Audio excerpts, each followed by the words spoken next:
निघून चालले. काही गंगाखेडात पण आले असते. गंगाखेडचे आमचे भाऊजी का नाही आले वो?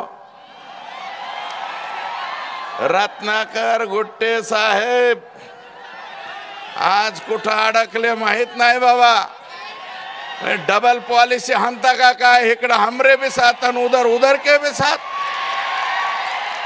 उनके साथ नहीं है, वो भी हमारे साथ है. परंतु रत्नाकर भाऊजी हे वागणं बरं नव्हा. खोल्लम खोल्ला यायला पाहिजे, अंदर की बात नाही चाललं पाहिजे. हा सर्व पक्षीयांचा आहे.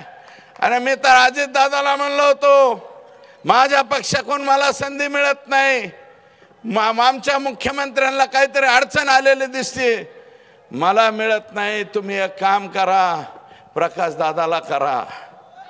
प्रकाश दादा सोळंके तो भी ज्येष्ठ 5व्या टर्मचा आमदार आहे, त्याला करा. नसलं तर मी म्हणलं तर ह्या विटेकरला करा.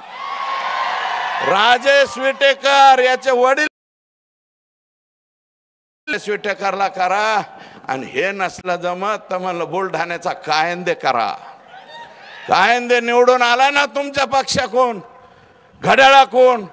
अरे तुमचं घड्याळ नसतं आलं रे, आम्ही नसतो आलो.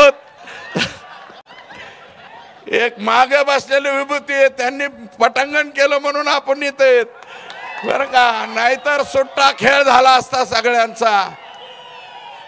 माननीय मुख्यमंत्र्यांचा काही संबंध नाही.